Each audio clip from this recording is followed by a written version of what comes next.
Welcome to Penrose Learning, where we make understanding easy. You start by making sure Chrome is installed and up to date. That avoids odd behavior later.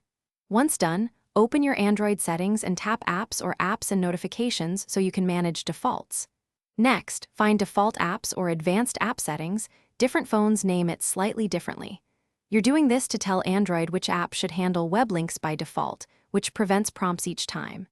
Keep the settings open. The next step is assigning Chrome specifically. Now you'll set Chrome as the system browser. Tap Browser app under Default Apps and you'll see every installed browser listed. This is where Android routes web links. Select Chrome. Once you tap it, Android records the change so links open in Chrome automatically. Make sure to look for any prompts confirming the switch and accept them. Some OEM skins add an extra confirmation. After confirming, return to the home screen and test by opening a link to verify Chrome. Finish by testing. Tap a link in an email or messaging app and observe it open in Chrome.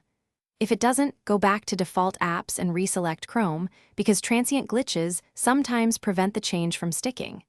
If another browser still captures links, open that app's app info, tap Open by default, and choose Clear Default so Chrome can take over.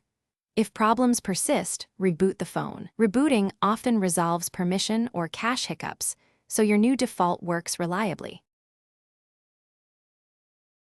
Thanks for watching. If this was helpful, leave a like and consider subscribing. See you next time.